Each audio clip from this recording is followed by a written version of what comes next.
SGE TV. My name is Grace Johnson, and I am part of the class of 2020.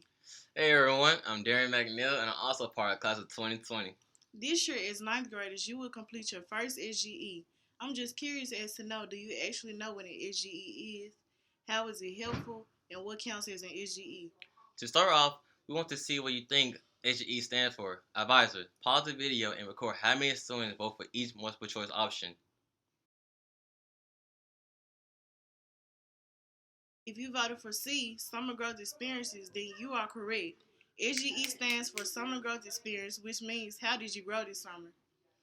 Now, before you start thinking that this is just another requirement, stop. SGEs are unlike anything you have done in school. There are opportunities for you to get involved with activities that interest you and match your personality.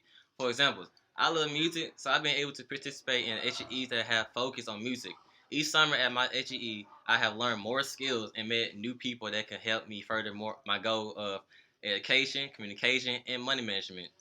No matter what your personality is, there is an SGE that can help you discover your passions. By the time you are a senior like me, you'll be wishing you could still participate in SGEs. Now that we have introduced what SGEs are, let's talk about what you can actually do for your SGE this summer. You actually have a lot of options. There are four broad categories of what counts as an HEE. Option 1, summer camp or academic program. The program you select must be at least 5 consecutive days long in order for it to fulfill your HEE requirement. There are so many options to choose from both in Memphis and outside Memphis. In the past, some students have done camps or programs at the Memphis Ambassador Program or MAP, Bridge Builders, Cloud 901 camps at the Benjamin Hook Library, and many more. Option 2, internship or job shadowing. An internship or job shadowing is a great way to experience what the workforce is really like. In the past, students have had the opportunity to job shadow or complete internships at all sorts of cool places like Action News 5, Mrs. Bar Association, Summer Law Internship. Just like with the summer camp or academic program, this SGE option also needs to be at least 5 consecutive days long. Option 3, work a job. Grace and I are here to look out for you and make sure you get the best HGE available. That's why we're going to be really honest right now. As ninth graders, it is really unlikely that you get a job. Companies are required by law to hire people that are age 16 or older. That means if you're less than 16, even a job really wants to hire you, they simply can't. We strongly recommend that you do not choose the HGE option this year. However, there is a good news. Some HEEs offer stipends. A stipend is a fixed amount of money that you can earn by participating in the HEE. If you are interested in earning money this summer, be on the lookout for the word stipend. We'll be advertising HEEs to you. Option 4, volunteering is a great SGE option. Unlike the other options, you must volunteer for a total of 35 hours in order for this SGE to count. Also, you must volunteer with a registered 501c3 nonprofit organization. In the past, students have volunteered at cool places like the Memphis Zoo, the Pink Palace, the Croc Center, Memphis Rock, and many more. Now, we're going to be talking about a lot of important HGE vocabulary. As a senior, I can tell you that the vocabulary terms that you will learn today are going to follow you throughout high school. They will be important for HGEs and for post-secondary application that you fill out during senior year in your senior seminar. Back up, Darren. This is the second time in SGE TV you have used the word post-secondary. I think we should start there. What do you mean when you say post-secondary? That's a great question. Post-secondary simply means after high school. Jot that down on your guided notes now. That must mean secondary means high school. Exactly. High school is also sometimes called secondary education. All right, ninth graders, make sure you have the definitions for secondary education down now. There is one term you will hear me use a lot, and that's post-secondary pathways. At Soulsville, we understand that every student is unique. We want to support students in whatever it is that they want to do in life.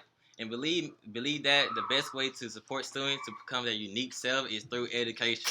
After high school, we want all students to complete post-secondary education, which could be 4-year college or university, serving the military, going to the technical school, technical college, or attending 2-year or community college. That's right. You will learn about all of those options in your junior year and senior year. So ninth graders, make sure you jot down the definition of post-secondary pathways now. One of the best ways to make sure you have as many post-secondary pathways as possible is to make sure your grades are the best they can be. But SGEs will also help you explore different post-secondary pathways. For example, by staying on a college campus with an SGE over the summer, you can start to see if that is the right post-secondary pathway for you. Awesome. So at this point, we have defined post-secondary, secondary education, and post-secondary pathways. Now let's dive into some important SGE definitions.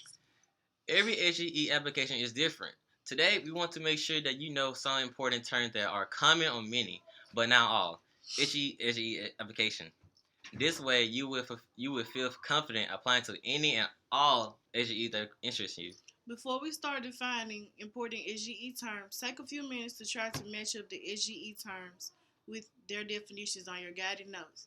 Advisors, please pause SGE TV as students take 1 to 2 minutes to make some guesses and match the terms to the definitions on their notes.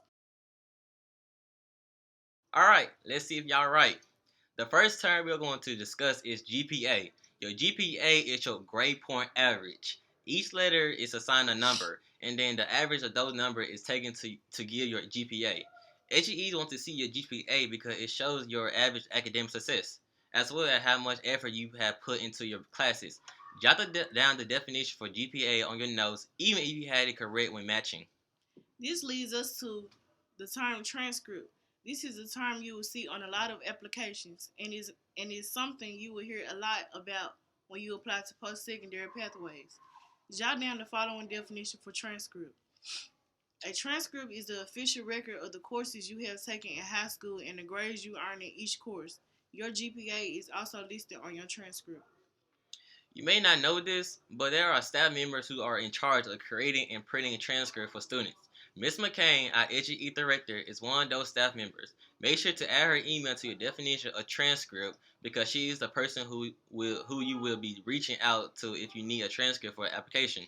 Thanks, Ms. McCain. All right, we are going to move on to another term that you will see and hear a lot: letter of recommendation. A letter of recommendation is written by a teacher or your advisor explaining the qualities and characteristics you possess that would make you a great fit for the program you are applying to. I know some of you may think that your relationship with teachers are not important, but they definitely are. Teachers are the ones who will recommend you for SGEs and eventually will recommend you for the post-secondary pathway. You should start creating strong bonds with your teacher now and show them your best qualities in class.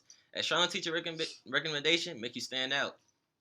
Another term that is similar to the letter of recommendation is reference. Some SGEs want you to list a reference. This must be a teacher or advisor and can never be a family member or a fellow student.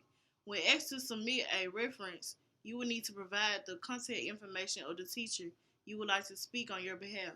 Usually this means providing their phone number and email. Make sure you jot down the definition for reference now. That about wraps up our vocabulary lesson for today. Knowing these terms will be helpful on not only your HE application, but on your post-secondary application as well. You will be hearing these terms all throughout your high school career. Yep, and next week these definitions will be helpful when you complete the advisory quiz at the beginning of SGE TV. So make sure you remember those definitions. Before we go, we do want to explain how SGE TV will work. Each week, you will see a video that explains some important aspects of applying to SGEs. Actually getting to participate in SGEs is fun, but it takes a lot of hard work in order to apply to programs. But don't worry, between Grace and I, we will be giving you all the best tips in order to find an amazing HGE. After the video, you will learn about different programs that have applications open. Each week, we will advise 2 to 3 new programs. If you don't hear about a program that interests you, you can wait until the next week to hear about new programs. Or you can do some independent research into programs that feature your interest. Thanks for watching. After this episode, advisor, make sure that you play the commercial advertising the 9th grade programs that have application open. See you next week.